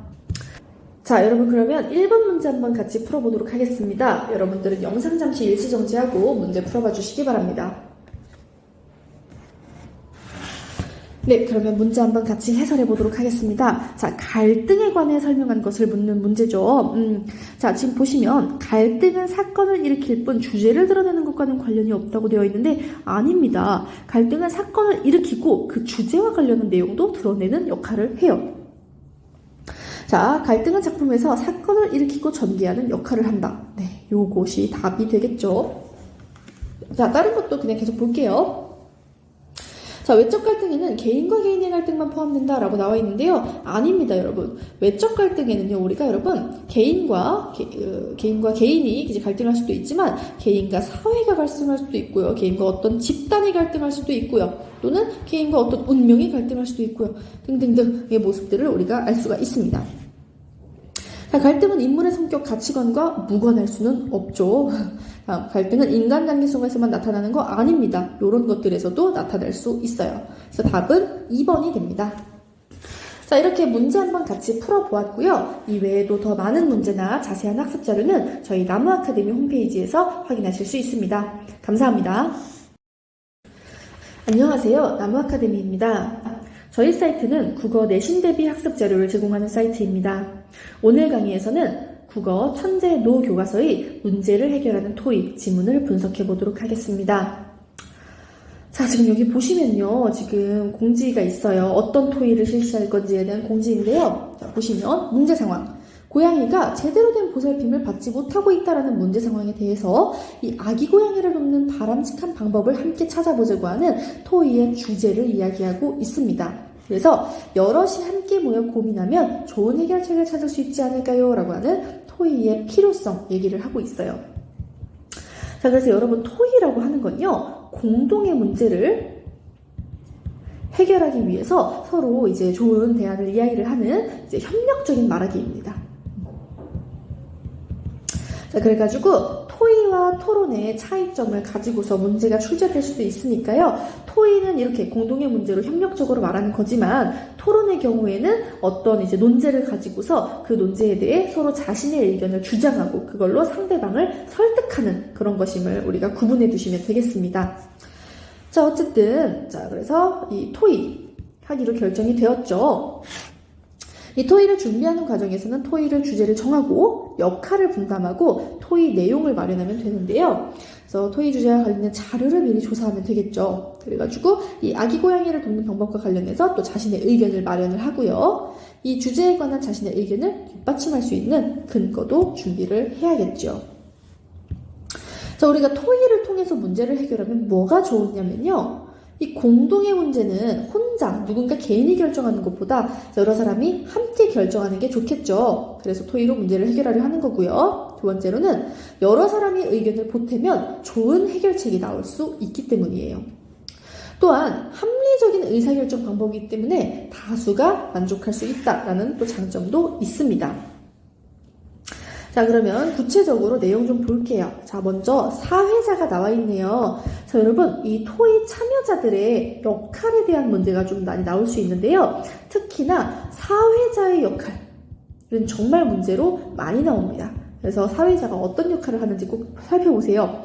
자, 일단 지금 이 첫 부분에선 사회자가 뭘 하고 있냐면요. 토의의 주제가 무엇인지를 제시해 줍니다. 그런 다음에 토의자 소개를 하고요. 그러고 나서 토의가 어떻게 진행될 것인지 토의 절차를 안내합니다. 자, 이러한 토의자의 역할 확인해 두시고 자, 이제 토의 내용 보도록 하겠습니다. 자, 지금 김예준이라는 학생이 이제 의견을 이해합니다. 생태분과 학생들이 담당자가 되어 돌아가면서 고양이에게 먹이를 주자. 그리고 근거, 먹으면 안 되는 음식을 줄 수도 있으니까 또는 휴일에는 못 줄 수도 있으니까 등등 이 근거를 얘기합니다. 자, 그런데 이다빈 학생은 김예준 학생의 의견의 문제점. 그러면 그 친구들의 부담이 너무 커진다. 차라리 학급별로 당번을 지정해 먹이를 주면 어떨까요? 의견을 제시합니다. 그러면 부담을 덜 수 있다라는 근거가 나오네요. 자, 이런 식으로 여러분 지금 자신의 의견이 있으면 그 의견에 대한 근거를 제시를 해야 돼요. 알겠죠? 자, 그런데 여기 보세요. 지금 적절하지 않은 토의를 하고 있는 친구가 나와요. 네, 그러자고요? 아유, 인상을 찌푸리며 말도 안 됩니다. 상대방의 의견을 존중하지 않고 비난하고 있는 모습이 나오죠. 그래서 요거는 적절하지 않은 태도라는 걸 확인하세요. 그래서 이 태도에 대해서 사회자가 언급을 하네요. 상대방의 감정을 상하게 하는 발언은 삼가주시기 바랍니다. 라고 하면서 사회자의 역할, 바람직하지 않은 토의 참여 태도를 지적합니다. 자, 그리고 또 다른 역할로 이 고하영 토의자 아직 발언을 안 하셨다고 하면서 발언 기회를 공평하게 분배하고 있어요. 사회자의 역할 꼭 기억을 해두셔야겠죠. 자, 고하영 학생도 이다빈 학생의 의견에 이제 문제점을 제시합니다. 현실적으로 무리가 있습니다. 하면서 절충안을 제시해요. 그래서 학생의 생태분과 학생들의 그 중심이 되어서 먹이를 주되 관심 있는 학생들의 신청을 받아서 인원을 늘리자. 그러니까 아까 전에 그 생태분과 학생들은 너무 부담스럽다고 했잖아요. 걔네한테만 그걸 하게 하면 너무 책임이 크니까 부담을 느낄 수 있다라고 했는데 그거를 적절하게 지금 절충해서 이제 의견을 만들었어요. 그러자 그거에 동의하고 있습니다. 자, 또 여기도 찬성하고 있고요. 자, 그래서 지금 먹이 주는 방법과 관련한 토의 내용으로 이렇게 절충안을 마련했다라고 하는 요약을 하고 있고요. 자, 그러면 고양이 사료는 어떻게 마련할까요? 또 논의 내용을 제시하고 있어요. 자, 이번에는 또 고양이 사료를 살 돈을 마련합시다 라고 얘기했지만 이게 제일 좋은 방법이에요 라면서 근거는 얘기하지 않고 있어요. 그럼 적절한 토의 방법이 아니겠죠. 근거 꼭 있어야 합니다. 다음 이다민 학생은 아니다. 기부를 받는 방법이 낫다 하면서 근거도 제시하고 있네요. 왜냐면 모금하려면 선생님께 허락을 받아야 되고 돈 관리도 쉽지 않기 때문이다. 생각이 다른 것에 대한 이유를 이제 문제점을 제시하고 있어요. 그래서 학교 안에서 기부를 받는 것이 우리 학생 수준에서 실천하기 쉽다라는 근거. 자, 또 이제 여기 동의하면서 사례를 들고 있습니다. 구체적인 유기동물 보호소에서 하면서 어떤 사례를 근거로 제시해주고 있고요. 자, 그리고 그 의견을 들어보니 그게 낫겠어요. 자신의 의견이 바뀌는 모습도 확인할 수가 있습니다. 자, 그래서 사료를 기부받는 것으로 의견을 모았습니다. 하면서 이 토의 내용 또 한 번 요약하고 있네요. 자, 또다시 이제 또 다른 논의 내용 제시하고 있고요. 자, 고양이를 입양해서 키울 가정을 찾아야 한다고 생각한다라는 의견과 그 근거, 전문가의 말을 제시하고 있고요. 자, 동의를 하면서 그거에 대한 또 다른 뒷받침 근거 제시하고 있습니다. 자, 여기서도 마찬가지로 찬성을 하면서 이걸 어떻게 실행하면 좋을지에 대한 그 방법을 제안하고 있습니다. 자, 이렇게 토의가 진행이 되었고요. 이거에 대해서 청중의 질문을 받아요. 그래서 청중과의 질의응답 시간도 우리가 갖고 있는데 이걸 사회자가 진행하고 있는 사회자의 역할도 한 번 더 확인을 해두시면 좋겠죠. 자, 그래서 지금 청중들의 질문과 그에 대한 답변이 이어지고 있습니다. 그래서 여기 보시면 네, 학생회에서 신청 방법에 관한 안내문을 각 학급에 게시하겠습니다 라고 하면서 이 토의가 끝난 뒤에 뭘 해야 할지가 지금 나와 있네요. 그래서 이 토의가 끝난 뒤에 뭘 할까라는 것에 대한 문제에 대해서는 이런 답변 확인해 주시면 되겠습니다. 자, 그리고 지금 보시면 온라인으로도 토의를 지켜보고 있대요. 그래서 댓글을 남겨서 그 질문에도 답변하고 있다는 거 확인해 두시면 되겠습니다. 자, 그리고 이제 사회자가 그래서 토의 내용을 요약하고 정리하면서 토의를 마치는 내용까지 우리가 확인할 수 있었습니다. 자, 이 밑에 있는 내용은요, 또 다른 토의인데요. 여기의 경우에는 이제 그 일회용 포장용기 문제를 어떻게 해결할까라는 그 주제에 대해서 굉장히 다양한 관계자들이 나와서 이야기를 하고 있어요. 그래서 환경단체 관계자, 지역자치단체 관계자, 음식점 사장, 그리고 시민 대표까지. 그래서 다양한 그 분야의 사람들이 모여서 토의를 하고 있잖아요. 이렇게 할 때의 장점은 뭐냐면요. 문제를 다양한 관점에서 살펴볼 수 있다는 거예요. 그래서 예를 들어 환경단체 관계자가 이런 생각을 했을 때 그거에 대해서 이 음식점 사장님은 실제로 어떤 문제가 있었느냐라고 하는 음식점에서의 관점에서 그 문제점을 제시하고 대안책을 제시할 수도 있다는 거죠. 그래서 이런 식으로 문제를 다양한 관점에서 살펴봄으로써 더욱 객관적으로 분석하고 합리적인 해결책을 마련할 수 있다라고 하는 점 확인할 수 있습니다. 자, 그래가지고요, 여러분, 이 내용은 좀 여러분들이 구체적으로 확인을 해 두시고요. 우리가 확인해야 될 거, 요 토의의 유형 한번만 보도록 하겠습니다.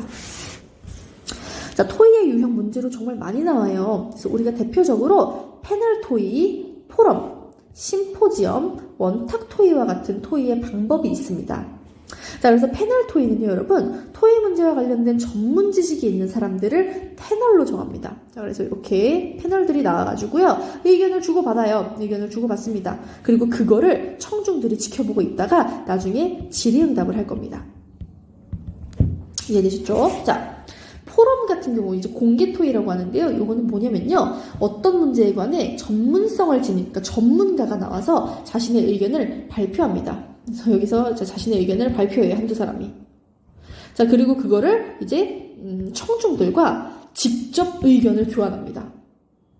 자, 이제 차이점을 아시겠나요? 그래서 여기서 패널 토의의 경우에는요, 토의 자체는 패널들끼리 합니다. 청중들은 질의응답을 해요. 근데 공개 토의, 이 포럼은요, 이걸 발표한 후에 토의를 애초에 청중들과 함께 하는 거예요.